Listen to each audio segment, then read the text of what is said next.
हरे कृष्णा। तो आप सभी का स्वागत है आपके अपने इस चैनल में। पितृपक्ष में पड़ने वाली एकादशी 13 तारीख दिन रविवार को पड़ रही है।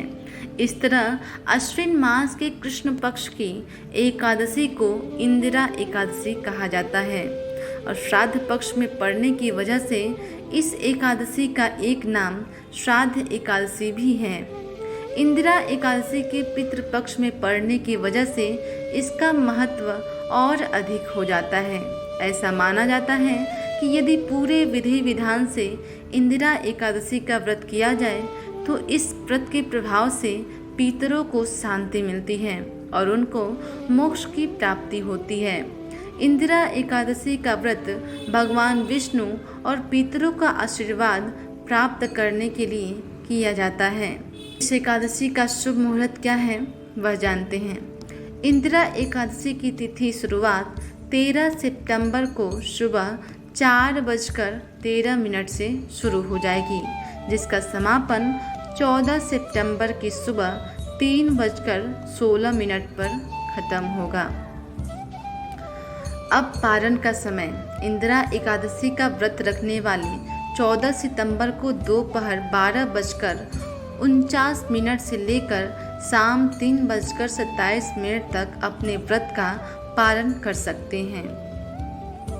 अब इसकी विधि क्या है ये जानते हैं। इंदिरा एकादशी के तिथि के दिन सुबह जल्दी उठकर स्नान आदि करने के बाद सूर्य देवता को अर्घ्य देना चाहिए। उसके बाद भगवान विष्णु का ध्यान करके व्रत का संकल्प करना चाहिए।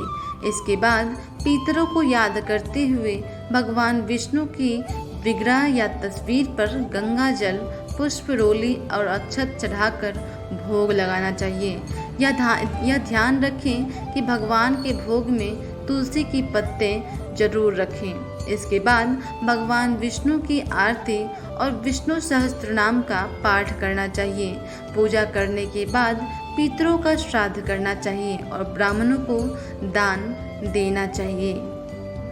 राज युधिष्ठिर कहने लगे कि हे भगवान, मुझे अश्विन माह के कृष्ण पक्ष की जो एकादशी आती है उसकी कथा विस्तार पूर्वक कहिए और इस व्रत का क्या विधान है तथा इसको करने से किस फल की प्राप्ति होती है ये भी मुझसे कहिए। भगवान श्री कृष्ण कहने लगे कि अश्विन माह के कृष्ण पक्ष की एकादशी का नाम इंदिरा एकादशी है। यह एकादशी पापों को नष्ट करने वाली तथा पितरों को अधोगति से मुक्ति देने वाली होती है।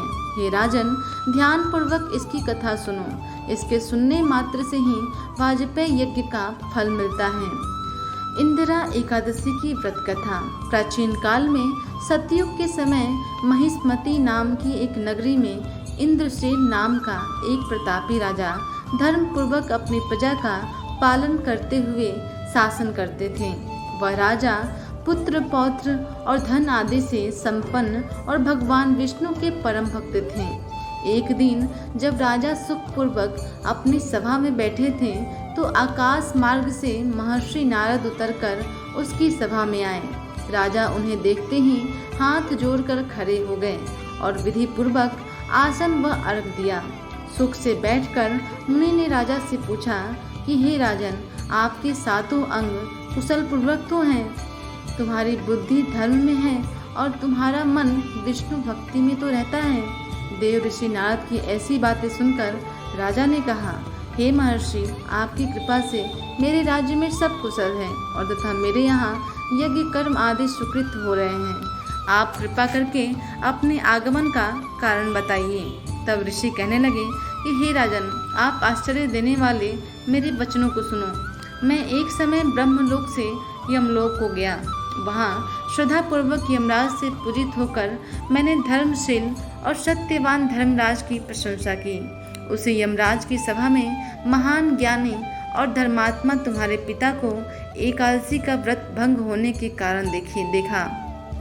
उन्होंने संदेश दिया, सो मैं तुमसे कहता हूँ। उन्होंने कहा कि पूर्व जन्म में कोई विघ्न हो जाने के कारण मैं यमराज के निकट रह रहा हूँ। सो हे पुत्र, तुम यदि अश्विन कृष्णा इंदिरा एकादशी का व्रत करके मेरे निमित्त करो तो मुझे स्वर्ग की प्राप्ति हो सकती है। इतना सुनकर राजा कहने लगा कि हे महर्षि, आप इस व्रत की विधि मुझसे कहिए। नारद जी कहने लगे, अश्विन माह के कृष्ण पक्ष की दशमी के दिन प्रातः काल श्रद्धापूर्वक स्नान आदि से निर्वृत्त होकर पुनः दोपहर को नदी आदि में जाकर स्नान करें। फिर श्रद्धापूर्वक पितरों का श्राद्ध करें और एक बार भोजन करें। प्रातःकाल होने पर एकादशी के दिन दातून आदि करके स्नान करें। फिर व्रत के नियमों को भक्तिपूर्वक ग्रहण करता हुआ प्रतिज्ञा करें कि मैं आज संपूर्ण भोगों को त्याग कर निराहार एकादशी का व्रत करूंगा। हे अच्युत, हे पुंडरीकाक्ष, मैं आपकी शरण हूँ, आप मेरी रक्षा कीजिए। इस प्रकार नियम पूर्वक शालिग्राम की विग्रह के आगे विधि पूर्वक श्राद्ध करके योग्य ब्राह्मणों को फलाहार का भोजन कराएं और दक्षिणा दें। पितरों के श्राद्ध से जो बच जाए उसको सूंघ कर गौ को दें तथा धूप, दीप, गंध, पुष्प, नैवेद्य आदि सब सामग्री को ऋषिकेश भगवान का पूजन करें। रात में भगवान के निकट जागरण करें। इसके पश्चात द्वादशी के दिन प्रातःकाल होने पर भगवान का पूजन करके ब्राह्मणों को भोजन कराएं। भाई, बंधुओं, स्त्री और पुत्र सहित आप भी मौन होकर भोजन करें। नारद जी कहने लगे कि हे राजन, इस विधि से यदि तुम आलस्य रहित होकर इस एकादशी का व्रत करोगे तो तुम्हारे पिता अवश्य ही स्वर्गलोक को जाएंगे। इतना कहकर नारद जी अंतर ध्यान हो गए। नारद जी के कथा अनुसार राजा द्वारा अपने बांधवों तथा दासों सहित व्रत करने से आकाश से पुष्प वर्षा हुई और उस राजा का पिता गरुड़ पर चढ़कर विष्णु लोक को गया।